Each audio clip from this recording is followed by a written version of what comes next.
Why do some leaders bend the world to their will, while others fade into irrelevance? What hidden power did Steve Jobs wield that made him unstoppable? Today, we reveal the Machiavellian technique that set Jobs apart, and how you can use it too. In the grand chessboard of power, what matters is not the truth, but what people believe to be true. Niccolo Machiavelli, in his timeless treatise The Prince, made this plain. Everyone sees what you appear to be. Few experience what you really are. And no modern figure wielded this principle with more mastery than Steve Jobs. Now, understand this, Steve Jobs was not an engineer. He wasn't the man building circuit boards late into the night. He wasn't writing lines of code deep in the silence of midnight. But he appeared to be the beating heart of innovation. He looked like the genius. He dressed like the rebel visionary. He spoke like the prophet of the future. And that was enough. Jobs created what his colleagues came to call the reality distortion field. A Machiavellian sorcery, this field didn't rely on facts. It bent them. It took what was impossible and made it feel inevitable. He would declare that something could be done in 2 weeks when engineers insisted it needed 2 months. And somehow, against reason, it would be done. Not because it was always possible, but because belief became contagious. Just as Machiavelli warned princes to appear merciful, faithful, humane, sincere, and religious, even when they are not, Jobs wore the mask of enlightenment, vision, and perfection. Behind the scenes, he was ruthless. But on the stage, he was messianic. When he launched a product, it wasn't a pitch, it was a sermon. The lights dimmed. The crowd hushed. Then, Steve Jobs emerged in his black turtleneck like a high priest before his congregation. Each word, rehearsed. Each gesture, precise. Each silence, strategic. This wasn't a presentation. It was theater. Political theater, the kind Machiavelli would recognize immediately. And here's the cruel beauty of it: the audience never questioned it. They wanted to believe.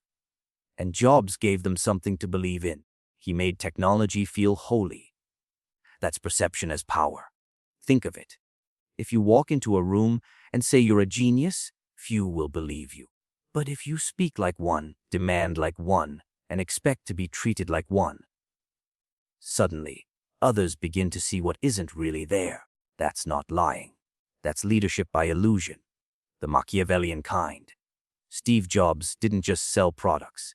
He sold identity. He made people feel that buying an iPhone made them part of a revolution. That they weren't just consumers, they were enlightened. And in doing so, he didn't need to convince them he was great. He let them make that decision for him. Jobs understood what Machiavelli preached 500 years ago. It is not essential to have all the good qualities, but it is essential to appear to have them. You don't need to be pure. You need to look pure. You don't need to be kind. You need to look kind. And when perception becomes reality, you control the world. And here's the dark genius. Even when people discovered the truth behind the curtain, the tantrums, the firings, the obsession, they forgave him. Because by then, the illusion had already taken root. Perception had already done its work. Power does not reside in truth. It resides in the story told first and told best. Machiavelli knew this well. A prince must not only win battles. He must define what those battles meant. He must write the history as he makes it. The one who controls the narrative controls perception. And the one who controls perception rules. Steve Jobs mastered this with surgical precision. From the beginning, Jobs understood that reality is fluid, but a story, once it takes hold, becomes fixed in the minds of the people. When Apple launched the Macintosh in 1984, it wasn't just a computer. It was a rebellion. Jobs didn't tell the world, "Here's a product." He declared war on IBM and crowned Apple the liberator of the digital age. IBM was cast as Big Brother, Apple, the revolution, the underdog, the light in the darkness. It didn't matter that Apple was a company, just another capitalist engine. That didn't fit the story, and so that part was edited out. Machiavelli would have applauded this strategy, for he wrote that a wise ruler must know how to act like a beast and a man, and beasts do not seek truth, they dominate, they hunt. They conquer the narrative and crush alternatives. Jobs did this not only in public, but inside his own company. When conflicts emerged over product direction, leadership, or vision, Jobs didn't argue the facts. He changed the framing. He'd elevate his position as the one path to simplicity, beauty, innovation. Opposing views weren't just wrong, they were uninspired. And he repeated this process so often, so forcefully, that even those around him, brilliant minds, strong characters, began to doubt themselves, not because Jobs had better evidence, but because he had the louder, clearer, and more relentless narrative. The iPod wasn't just a music player. It was 1,000 songs in your pocket. The iPhone wasn't just a phone. It was the future of communication. Jobs never marketed features.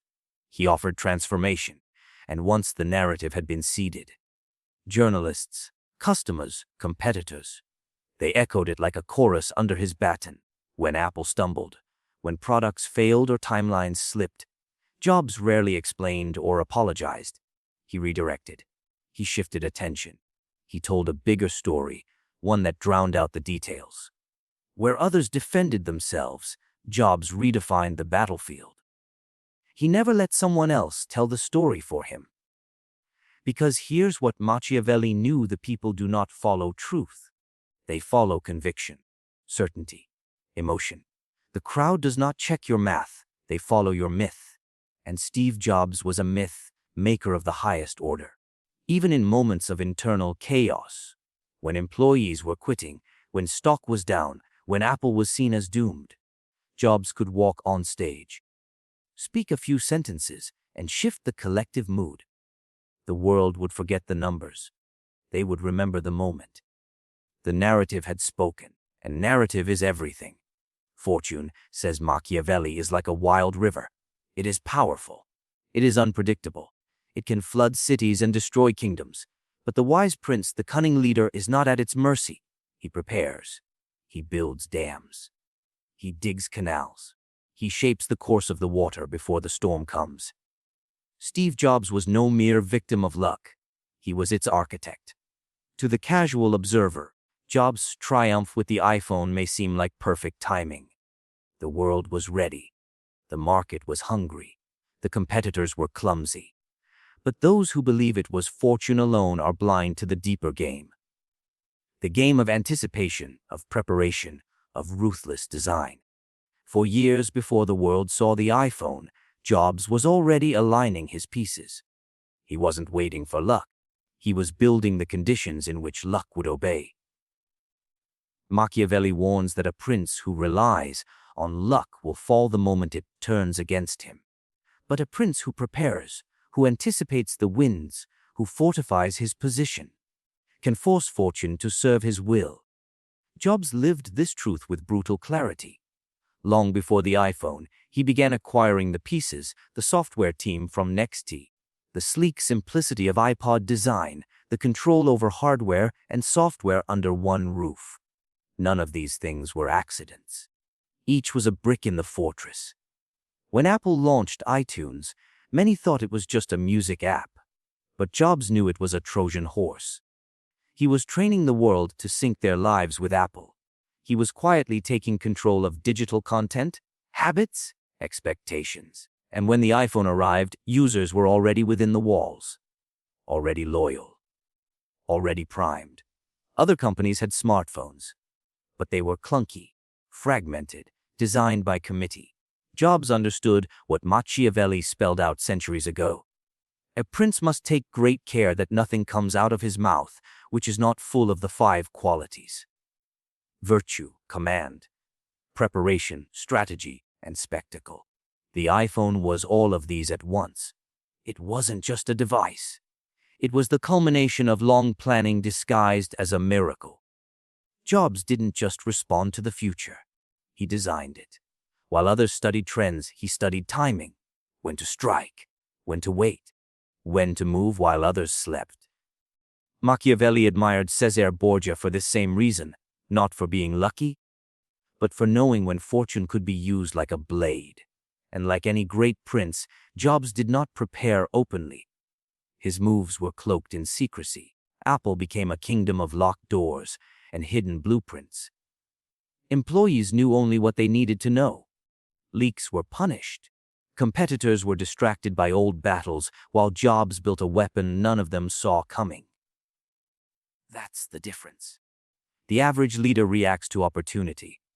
The Machiavellian leader manufactures it. Jobs wasn't guessing. He was waiting for the precise moment to pull the veil and reveal what had been forged in silence. Fortune is a storm, yes, but Jobs was the one who designed the floodgates. He didn't hope. He prepared. Fortune, writes Machiavelli, governs half our actions, but the other half is ours to command. The weak wait for opportunity. The prince prepares for it. The mediocre pray for good luck. The master shapes the battlefield so that when fortune arrives, it finds him ready. Steve Jobs never sat idle, waiting for the stars to align. He bent time, strategy, and systems to ensure that when the world was ready, he would already be standing on the mountaintop.